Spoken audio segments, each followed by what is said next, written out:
pedagogy, animation and pedagogy. Yesterday, Susan Buchan, she raised the issue of ideation. And I think here is where we're going to see it really played out significantly, because after all, pedagogy is precisely about conveying ideas. So when you're watching and listening to these presentations, please keep in mind what is being communicated, how it's being communicated, what the issues about pedagogy are, because we should have lots of time for a very interesting discussion. We'll proceed just by doing one presentation on the next, and then go into questions afterward. So I'll introduce the participants as they come up to do the presentation. First is David Williams. Now, he has had quite an interesting career. I won't try and crazy it, it's all written up in the notes. But I've noticed some of the other things I found very interesting in our talk yesterday was his understanding of Disney and the processes at Disney, questions around authorship, and really a long understanding of the historical techniques and practices of filmmaking, including animation. But of course, this work which I'll let him introduce is about pedagogy. So, David. Thank you very much indeed. That's kind. Thank you, Sharon. Yes, really my 35 seconds start now, and no interruptions. So my background with this is that Sheila Graeber, who is the subject of this film, or whose teaching is the subject of this film, was a local teacher in the Northeast. I ran weekend courses for teachers on all sorts of film topics, including animation, and she came along to one of my classes already as a made object. She was already animating, and we looked at the way that her teaching might work. I was doing teacher training at the time, how we might introduce our teachers to animation, and she and I worked together on this on this topic. She was doing it in the classroom, I was doing it to College of Education students, and that's how our association began. She now lives in Era and is retired, and when I sent this topic to her, I said, why don't you come and do it? And she found that her dates did not mix with this, so she said, well, why don't you do it, Dave? So the answer, this is what it is. So I made a film, I wrote the script, I sent the script to her and said, is this all right? And she said, yes, that will do. And I then made the film that goes with this. So really, we just need someone to press a button and we go ahead. And it's called The Art of Documation. I noticed someone used the word earlier of infotainment, and someone talked about mockudrama. So the process of joining words together to make another word is really a German situation, but we've done it in English, and this one is about the art of documation. So thank you very much indeed. Play the film.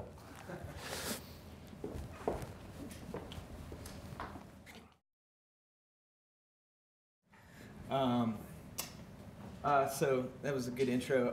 I think we wanted to start off and just talk a little bit about kind of where we're coming from with this idea of a collaboration.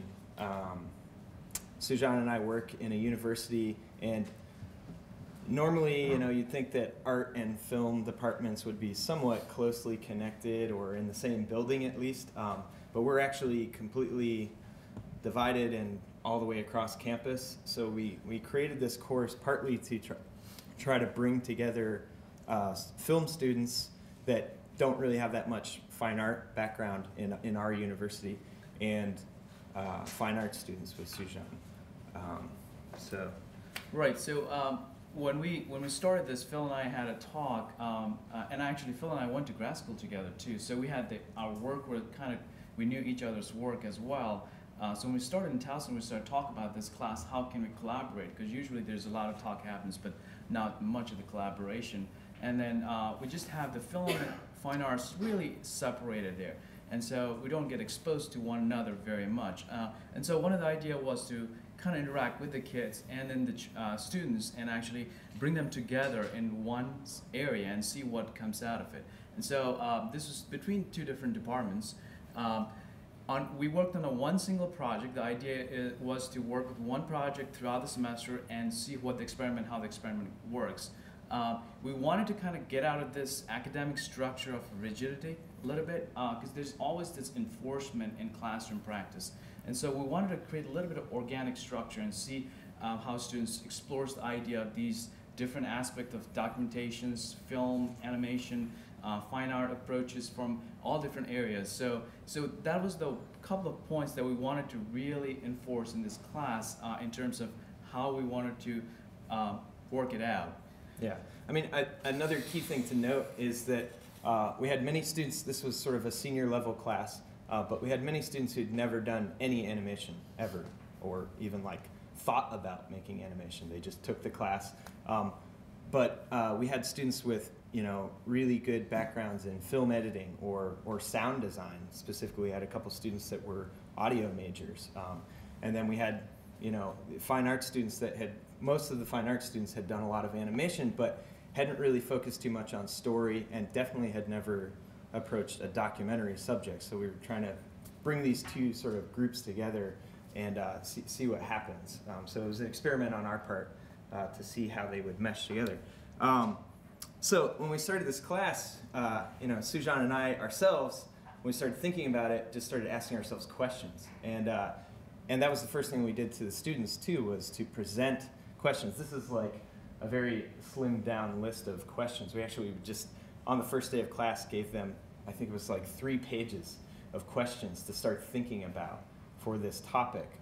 Because most of them, I mean, at this conference, we're all, and since we've been sitting and listening to these talks for 2 days now, we're all pretty comfortable with the idea of documentary animation, but these students entering this class, most of them had never seen a documentary animation film, or if they had, they didn't really realize it. And so it was this kind of way to introduce them to the idea of it and then get them to start thinking about how to approach it. You know, so how can these two things play off of one another? What does animation bring to the table when it comes to making a documentary? And the film students who we worked with were, you know, primarily coming from a much more traditional sense of a documentary. Talking head interviews and B-roll. And so we were trying to throw things at them that maybe could shake that system up a little bit. You know, the other things we really started to bring to the table was this idea of these kind of different categories that documentary can fall into. So we started off the class by not even talking about animation, we just started talking about documentary and what it means to be making a documentary, or you as a documentary filmmaker. So we started talking about you know, different categories such as poetic documentaries or exposition, things like nature documentaries or observational cinema verite style documentaries, and then even getting into things like reflexive documentaries or performative, things like Michael Moore. So we showed many, many examples of this kind of huge range before we even got into this idea of how does animation come into the picture. You know, one of the key things that we also started to bring up was this idea of this spectrum that's created between objective and subjective. And we wanted to leave that extremely open. We were definitely not of the camp that, you know, a documentary is a fly on the wall documentary and you are not allowed to interfere. Because in animation, it's only natural that obviously there's going to be some subjectivity involved. If you're creating the images yourself, right, there's no way you can't have some kind of subjectivity involved with it. Right.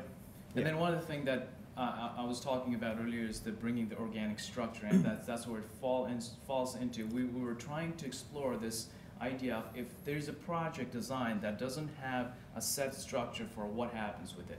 And so how do students take it? How does the, you know, whether it becomes an objective or subjective, how do they take it apart and explore that idea? And so these are some of the ideas that we're trying to experiment with.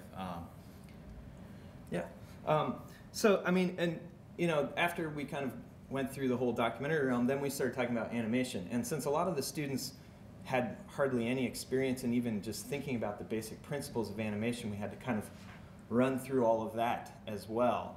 And talking about things that sort of make animation different than a live action documentary. So things like morphing, exaggeration, abstraction, and ways to kind of pull it away from being just a standard documentary. What we really did not want to happen was it to be a, you know, just a rotoscope film. And not that we don't like rotoscope, but that seemed like the easy way out. We wanted to sort of try to present them with other options for creating a visual approach to this. So we started showing them documentary animation examples, starting with Sinking of the Lusitania and going on up through. And I popped a couple examples. We showed many, many more examples than what I have up here. Confessions of Sinking of Lusitania really starting off with this idea of like, right off the bat, one of the earliest documentary animations that we could consider is already kind of maybe not all that truthful because it's a reenactment, it's a propaganda film, and started getting them thinking about this idea that documentary does not have to be like 100% only the truth at all times. So the truth is kind of a murky definition, maybe. Then we got into more sort of personal documentaries, Confessions of a Star Dreamer by John Canemaker, and talking about like different voices that can come out in documentary. What is the actual subject, and how does that content then affect the style or approach you're going for? So in Cockabooty, it's John and Faith Hubley interviewing, or basically just recording their two daughters. So it's this children talking and then animated to that. And Joanna Priestley's voices, her kind of talking about self-consciousness, and it's very personal documentary. Then we brought up examples of more recent examples, such as Persepolis. Everybody's been talking about Waltz with Bashir. We talked about that as well. But this idea that documentary animation, but just animation in general, is now starting to draw from lots of other sources, and it always has drawn from things like comic books or comic strips. So in the Persepolis example, drawing from a graphic novel as the source. And then in this Jesse the First Year by Al Jarnow, really taking the idea of animation itself, and this is basically if you've never seen it, it's basically one year in the life of his son. So like his son was born, and he started recording him, and just like it was like every week he would get another shot. And it's a stop motion, but you can consider it as like a long-term time lapse of his son growing up. So thinking about we started introducing these different methods that didn't have to be traditionally character-based or follow some kind of like story arc structure necessarily. It could be more experimental in its approach. And then, yeah, we got it. You want to talk about it? Then we started with the Ryan too. We looked at Ryan before in several conference in this conference, and one of the things that we wanted to do was a lot of students were also coming from 3D animation background, so we wanted to have them an idea or an inspiration where actually you can interface 3D and 2D together. So we're looking for these mixed media in a sense. And really the idea of bias here, the idea of creating documentary animation, but we talked a lot about bias, how to define bias in documentary animation. We talked about the truth, and we kind of started to analyze these all with the students as a classroom. And then the brothers from the Adam Elliott shot, and this, can you go to the next page? Yeah, I mean, just quickly about Brother, I mean, if you've ever seen any of Adam Elliott's films, he has this sort of a series of these sort of personal family history kind of films, but they are not, 100% true. He adds little details or changes things around to make the stories more interesting. Like in this film, in the end of the film, his brother dies, and in real life, his brother is still alive.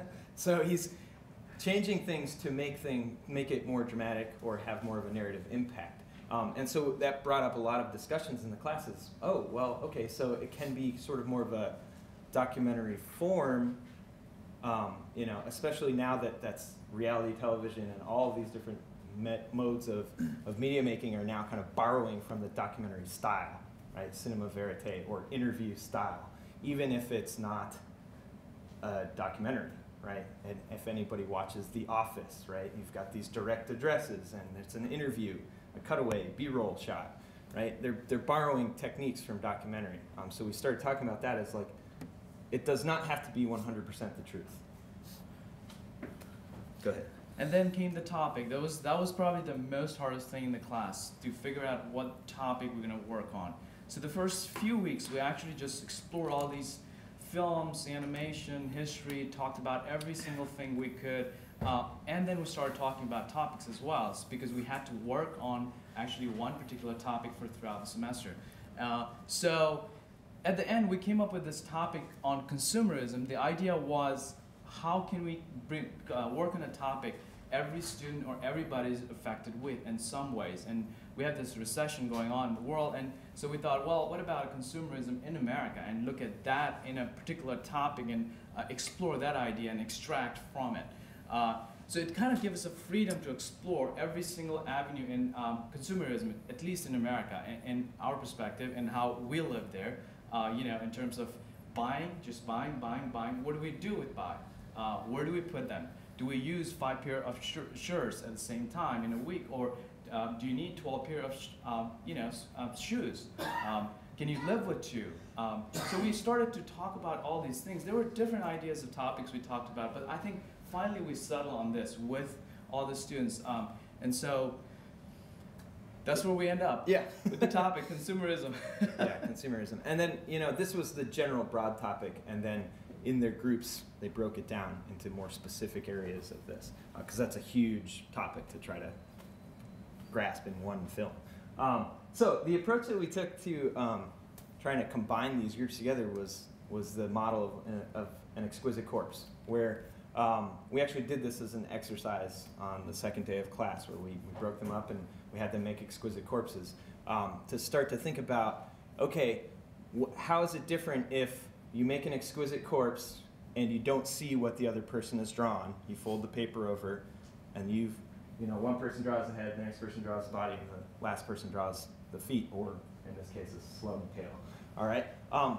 Versus making an exquisite corpse where you just have a piece of paper laid out and you're all drawing at the same time, or you pass the pencil. Like one person makes something and then the next person.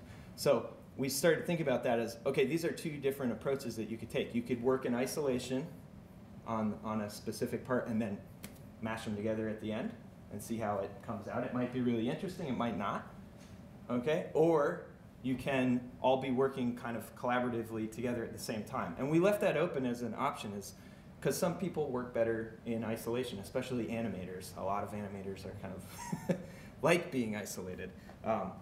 So that was kind of the approach we took. So the group structure, we had 22 students. We broke them up into 5 groups. And again, we specifically picked the groups. We didn't let them pick their own groups. We were dictators about that. And we paired up the film and media students and audio students with the art students. So there was like a mix of both in each group, so they could kind of draw off of their strengths. And really the biggest thing was trying to figure out then who had strengths in what areas, assessing what people were good at. The thing is, we did not set out to do this as a kind of class where everybody was going to learn all the techniques of say, Flash or Maya or something, how to use software or how to create animation. We broke it down more as like a division of labor, where certain groups, they had maybe one member who all they did was sound and mixing and editing, right? And then the other group members did the visual side. So it was kind of a pot shot, and we didn't know how it was going to work out. It worked out okay. Some groups definitely we had to keep an eye on much more than others. So it became difficult at times during the semester, and we were definitely worried that things were going to fall apart completely, but we managed to pull them through it in the 15 weeks that we had. So the biggest part of this was creating a delegation of their production tasks before they even started on pre-production, just figuring out who was going to do what and coming to an agreement. And that was always sort of a fluid agreement as well. They could kind of tweak and change. But some groups started out where they would say, oh, I'm just going to do sound, but then that person maybe got interested and actually started helping with the animation side too. Okay. So after the animation was done, and throughout the semester, we started to analyze their work style, the practice, how the student working in a form in a group, how they're practicing it, how they're doing the production phase. And so after the animation was done, we actually analyzed the animation the entire our semester, and we came up with 3 models: Group 1 worked the Model 1, Group 2 worked the Model 2, and Group 3 and 4, 4, and 5 worked the Model 3.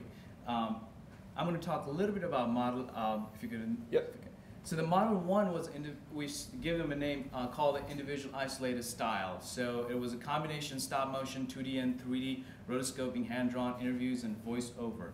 Can we play the clip for a second? Yeah, sure. So we're just going to play a quick clip. We're going to watch the whole film at the end anyway, too. But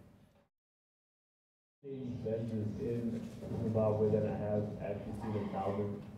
People think like you go there and there's like people riding like wild animals. I mean, National Geographic is all good and that, but I mean like when you go to the city, it's not walk out the office building and there's like a hyena like runs past a wild like jungle like you'll see on like the movies or whatever. I mean, there's like cities and that with like grocery stores and everything, and then there's like rural areas like farmlands just like here where people like grow their own food.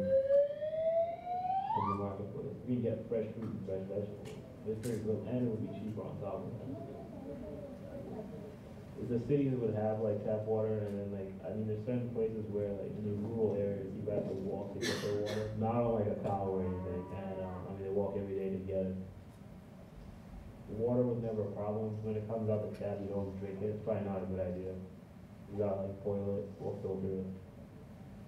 We had everything. We had like pizza. We had, I mean, like other burger like joints and stuff like that. Like where you could go eat. There is no McDonald's though and stuff. There's a McDonald's in South Africa, but which is like southern country from there. Growing up there when I was a lot younger, there were like food shortages at times. The value of the Zimbabwean dollar isn't as strong as the U.S. dollar.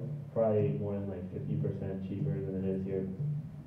There's a lot of immigrants from like Asia and like Europe. There's like an international square. I remember like American kids that I knew growing up.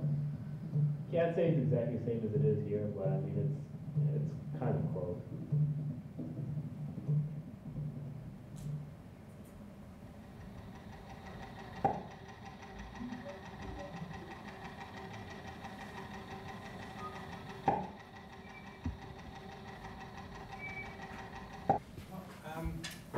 We now have about 10 to 15. Yes.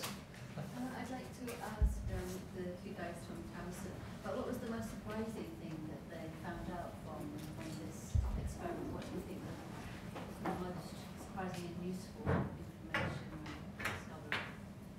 Well, I think one of the things that in college in US, most of the programs are very structured. I mean, one of the major important things they found out is having the class so organic and non-structured in a sense, you have to think very well. And if you can't just go with, because most often in a class you're given a project to do, you have a goal, you have this criteria set up, but for this, you just don't have anything. You have to think about your own content, you got to think about, we just generally decided on primarily in the topic area, but working in getting the work done wasn't the hardest part, but how to get that done and what are the things that you're gonna start to think about and record a sound and finish the production phase was the important part. And I think they found that very hard to do. I think just the thinking part of it, because they're not just used to with that structure a little bit. Is that?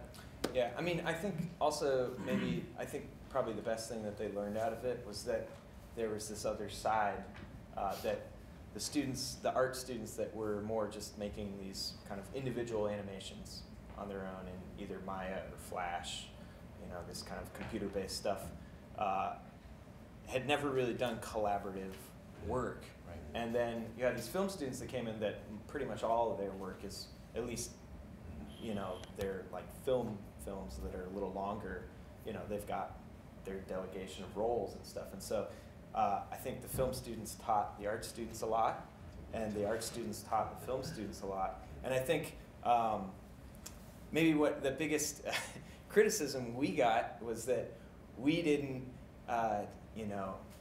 teach them Flash or some kind of technical tool, but that's not what it was about for us. It was about concept. And I think, some students left the class and didn't really get that, and they were kind of pissed off that they didn't leave the class as like an expert animator, which you could never do in one semester anyway. But I think other students got it, and they realized, wow, this is like really interesting, and there's another side to like what I'm doing, and working with other people and actually having to communicate is really important. We set up like a message board online and a blog, so they had to kind of constantly be in communication with each other to figure out what the, saying like, oh, I'm working on this part right now, I'll have it done, and then they would post it to the blog and people would comment and say, I like this part, sorry about the sound on this, the sound was really quiet. But anyway, they would post and make comments about the content and also the techniques. And what would you do differently if you were to run this class again? Yeah, a lot. The class actually, we spent the first 3 weeks, the students all made an individual animation exercise in whichever medium they were comfortable. So I think we would actually get rid of that because it ate up too much time and toward the final project. We wanted to just kind of get them loosened up, and also it was a way for us to figure out who was interested in what type of animation. So some students made hand-drawn, some students did computer, some students did stop motion for that first little, it was like a 30-second exercise. But I think in retrospect, it ate up way too much time. I mean, 15, preferably this would be a one-year class, where the entire first semester would just be research and pre-production, and the second semester would be production. But our university doesn't really dig that kind of crap. So. Right. One of the things that came out of it is also the idea is getting out of the comfort zone a little bit, because most often students don't realize is when you go and work in the studio or industry, it's usually it's a collaborative process. You don't work in single individual. And so in teaching, what we found in university, and at least in Towson, is there's not much collaboration goes within the students. They're so individualized work, and then when they get into industry, they have a very hard time to adjust with other people. And so this actually was a lesson for us to kind of see how they interact with one another, how they feel their comfort zone, and basically the idea that some of the students were very comfortable 3D animators. When they came to this class, they decided to do stop motion, which we didn't thought they would actually do, because that's getting into somewhere that they never explored. They already figured, well, let me try something completely different. And students who were on film actually ended up doing 3D, learning with me as they were working within the semester, and so they actually came out of their comfort zone and started to figure out what they want to do. I think that was the. How did you assess the students? So what were your criteria for? Yeah, that's like the most, actually that's one of the most difficult parts about a class like this is how do you give a grade when they're working in a group like that and they're collaborating, and you can't say, oh well, you clearly did more work in the group, so you get an A but everybody else gets a C. We couldn't really do that, so we basically just graded them, the entire group was an assessment, and we basically just set we created like a rubric where there were percentages. So if you got your portion of the project in on deadline, then that counted as part. If you were late, that was subtracted from your grade. I mean, we honestly set out and said kind of right in the beginning that we didn't really care about the grade, that we cared about the quality of the project more than a grade, and that they shouldn't really either. They should be focusing on making good work. That doesn't always mesh too well with administrators, but that's how we kind of approached it. But we did break up the film into like deadline projects. So it was like the sound was one component. Like they had to finish the sound and turn it in, and we critiqued it in class. And then they had to have all of their pre-production materials. So transcript if they were doing voiceover, storyboards, and X sheets for timing out the animation to the sound. That was like another portion, and then the finished group section. There's a topic that's been coming up that I'd just like to raise here, and that is the issue of sound. It came up in David's project, where you mentioned specifically about the music, and also you two have been speaking at length about sound. So I was wondering if we could just go through, and if each of you could talk a little bit about the relationship between sound and animation, and what the importance is, especially since you're really interpreting Sheila's work, Right. why you focus on sound, and why you think that was so important to signal in the film, and then also why you're focusing with students on sound first, and bringing the animation in later. Well, there was one sentence in the film where, in fact, from Sheila, she said, I don't want any words in my film because the art is the words.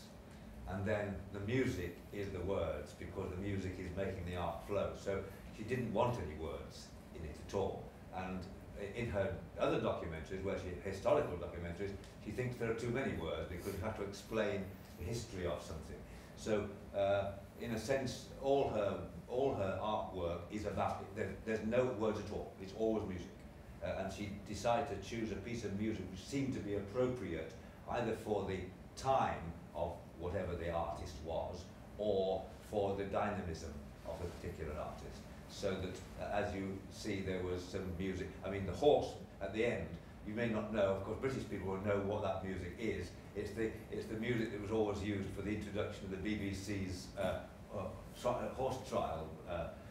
So it was a piece of music which everybody recognised as being very horsey music. so of course for British audiences that was the music which was necessary to do drawings of horses. Okay. Yeah, I mean, I think sound was the glue, I think, that held everything together, since we were coming at it in such a compressed time frame. We decided that putting that heavy emphasis on sound early on as the kind of like the basis of the content would help to sort of hold things together. And I don't know, I mean, you could say it doesn't hold together at all. I mean, it's definitely an experiment, and there was a certain degree of just like cut this next to this, but I think sound, we thought of it that way, as like the thing that could be the through line for content, and then the visual they could kind of experiment with more. Yes. I was just going to say that it's all about juxtaposition. I think the thing with Sheila's work, it's that kind of you've got these things that are culturally, I guess, the art, high art kind of thing, and it's got people that might have a particular perception of it, and then she kind of puts a cartoonal kind of gloss on it, has these figures running around. I thought the Mondrian one was absolutely fantastic. I've not seen that before, but it's that kind of sense of taking popular culture, low culture, high culture, and juxtaposing, mixing it together, and in a way coming to a kind of synthesis, a synthetic kind of knowledge. And with your student project, this idea of how doing it via animation actually makes them think about what they're trying to communicate in a different kind of way. And I think that what was in my mind maybe was seeing the cow being made into burgers. And it's not an animated documentary, but I was thinking of Morgan Spurlock, Super Size Me. Yeah. And particularly, the way that, he could make a documentary about McDonald's and how it's bad for you and so on and so forth. But what I think is absolutely wonderful about that film is he literally used his body as a performative documentary in an incredibly striking sense, him kind of vomiting onto the tarmac at one point, and it's just kind of, but it really kind of puts the knowledge kind of in a splat and vomit, which is kind of a very, very kind of different way of coming to a synthetic idea of how you make people think about things in a different way. So I think there's that sort of stuff going on as well, with how these things are being brought together. Yeah. Not so much a question, just a ramble, really. Yeah, what strikes me is that, like, for you, the documentary is the sound and the animation is the picture, whereas for the other, the documentary is the picture and the sound is the animation. The picture is prominent, but it is entirely. Yeah, but it's like the documentary animation, it's like that. Yeah. Yeah, which is which, yeah. Yeah. I think you can go both Well, ways, and it still could be successful. I mean, can you imagine one of Sheila's films where somebody was saying, of course, Michelangelo started off with this and then he went on and did that, and then, I mean, in other words, I mean, there's no need for it, is there? There is no need for anything. In a sense, that can be shown. It would be interesting to show that silently and see what difference it made, whether the pictures themselves would give a rhythm, and therefore, in your head, you'd be humming a sound to go with the speed with which it was working. But I mean, so in a sense, the music is moves. One of her films is called Moving On. It actually is it's the history of railway engines, and it's called Moving On. It starts with a teapot, and you know, the sort of idea of steam, and then goes from the teapot lid to a wheel, and it's using again a piece of Mozart, the other clarinet music of Moving On. And that's again really basically what her films are mad. Even the art is moving on. So every time with the artist, each one is a moving on. I mean, the Monet one is similar, where she takes the time scale of the sun shining on the haystacks. I mean, as a real piece of art, and then shows that this is how it works. Perhaps I haven't answered the question. I've answered my own questions. Well, yeah. I suppose to me, what's odd about these two films is that I can imagine your film with completely different images with the same soundtrack, and I can imagine those films with the same images but just different music. Yeah. Yeah. So to some extent, you know, the sort of animation side of it is kind of replaceable. They're not really integrated together. Oh, yeah. You know, Yeah. you could just. You know, you could just imagine it doing. Well, except in the Mondrian case, where it's clearly working, unsatisfying as films. Where it's clearly working on something that he had said, that you know, about the timing and the speed of it, and that he did paint with this going on. It seemed to me that putting it in that context actually gave it an historic and a factual presence. You know, that this is something that he did. This is how it worked. But I suppose that's perhaps a minor thing, since not many people knew about this until she read a piece in Mondrian House to say this is what he did. Yeah. In fact, along those lines, it reminds me a lot of the debates in film studies around the 1930s, especially around with Arnheim, where he's arguing specifically about the distinction between the silent film and the sound film, and how he's arguing the silent film had a certain unity of music and image. It's not that one piece of music had to be with the image, but the image and the music both address the same